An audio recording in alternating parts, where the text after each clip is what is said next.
Another week, another Star Wars announcement that leads to languished sighs all over the internet. Despite Daisy Ridley saying only a few weeks ago that the Rey-focused Star Wars movie was evolving and we'd get an update soon, the news came soon after that the next untitled Star Wars film has been yanked from its December 18th, 2026 release date and ignominiously replaced with Ice Age 6.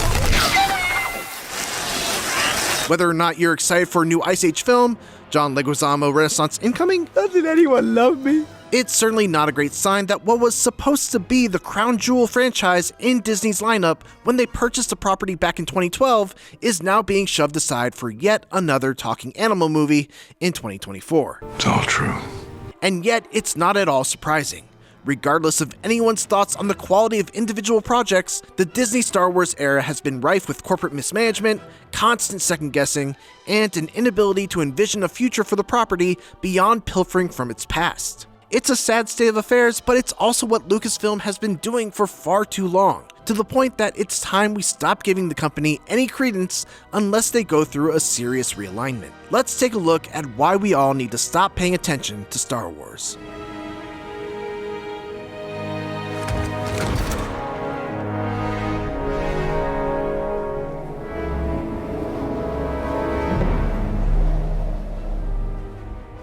The Rey movie, currently set to be directed by Sharmeen Obaid-Chinoy, may not have been the movie that just lost its release date, but it most likely was.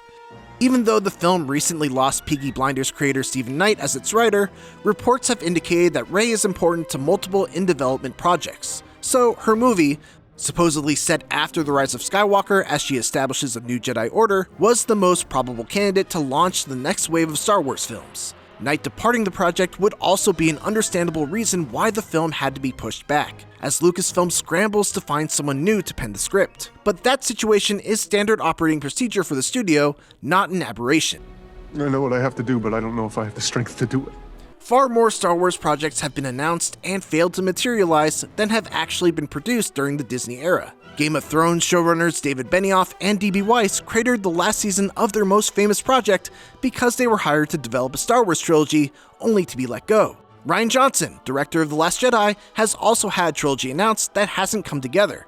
The official story is that this is because of his commitments to the Knives Out sequels over at Netflix, which, sure. It is not a donut hole, but a smaller donut with its own hole. Josh Trank and James Mangold were both at various points attached to a Boba Fett spin-off film that was later reworked into a streaming series. Patty Jenkins' Rogue Squadron, Taika Waititi's untitled film, Mangold's Dawn of the Jedi film, a Lando spin-off starring Donald Glover, Sean Levy's untitled film, and a New Republic-era movie from Dave Filoni have all been announced or reported on by the Hollywood trades, but are currently MIA.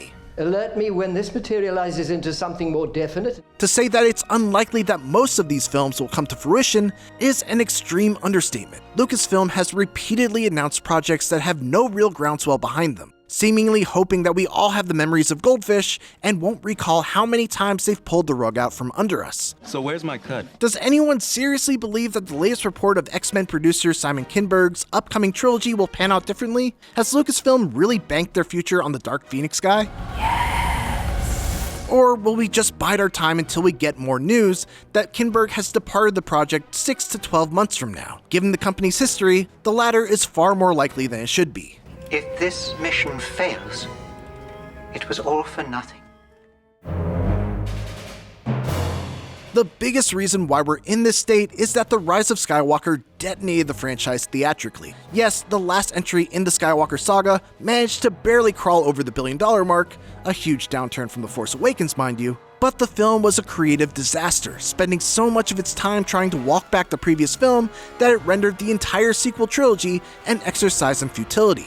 Whatever J.J. Abrams, Lawrence Kasdan, and everyone else at Lucasfilm imagined the new trilogy to be when they started work on The Force Awakens, it likely wasn't a limp sprint to a boss fight with a bizarrely resurrected Palpatine completely bereft of stake or gravitas. I wanted you here, Empress Palpatine. The trilogy had some interesting new characters, and The Last Jedi tried to add thematic depth to the proceedings, but The Rise of Skywalker threw all of that out for a tired retread that reeks of desperation. Solo: A Star Wars Story was an actual bomb the previous year, but that was a much lower stakes affair in terms of the effect on the franchise, being a spin-off about a single character. If the movie hadn't essentially been shot twice, ballooning its budget out of control, it could have been a respectable hit for Lucasfilm's catalog. My men, they all said there's no way they pull this off.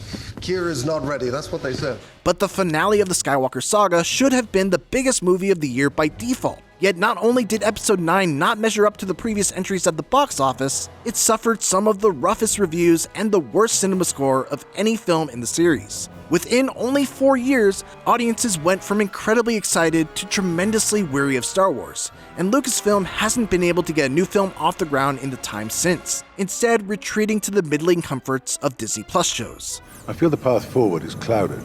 Not that the pivot to TV has been a total wash. Andor is excellent, and Visions at least tried to do something different, but it very simply doesn't feel like the right call for Star Wars. But they have a fight on their hands, don't they? Disney Plus series can fill in gaps in the release schedule, sure, but the original Star Wars was one of the movies that literally invented the modern blockbuster template. So to see the franchise in such a sorry state theatrically is disheartening.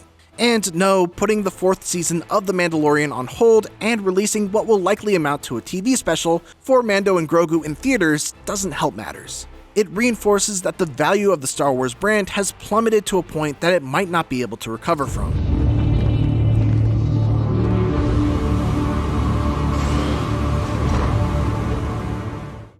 What makes this even more depressing to think about is that all of Lucasfilm's walking back and second-guessing of their creative decisions is clearly being done out of fear of their own audience.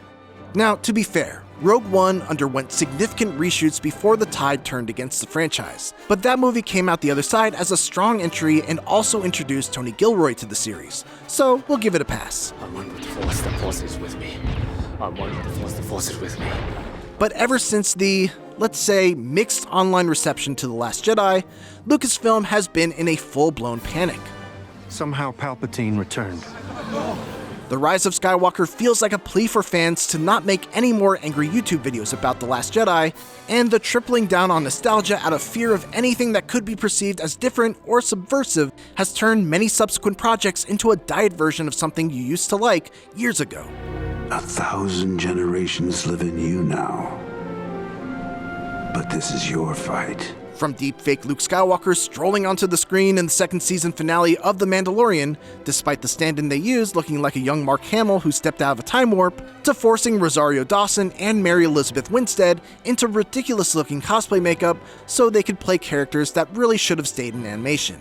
To borderline breaking original trilogy canon with Ewan McGregor's Obi-Wan and Hayden Christensen's Darth Vader having another duel set between Revenge of the Sith and A New Hope, Lucasfilm's strategy has been to strangle Star Wars to death by refusing to ever let it move forward. That would be bad enough on its own, but the company's capitulation to the worst parts of its fandom gets even more egregious when you remember they've largely refused to stand behind actors of color who receive the most toxic response to their projects, like John Boyega, Kelly Marie Tran, and Amanda Stenberg. Quite frankly, enough is enough. Star Wars is a mess, and it will stay that way so long as the current leadership and corporate attitude remains in place. Constantly hiring, firing, and recycling creatives on their projects just for none of them to get made is no way to run a movie studio. The cultural rot at the heart of this enterprise is too deep-rooted to be removed by anything less than a complete overhaul.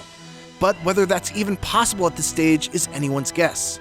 What's not is that the franchise has been lost for a long time, and it likely won't find its way out of the woods anytime soon. But until then, we would all be better off if we stopped giving Lucasfilm any benefit of the doubt. Because the last few years of Star Wars, I'm afraid to say, That's not how the Force works. But what do you think about the current Star Wars movie situation, or lack thereof? Let's discuss in the comments, and be sure to like and subscribe to IGN wherever you watch.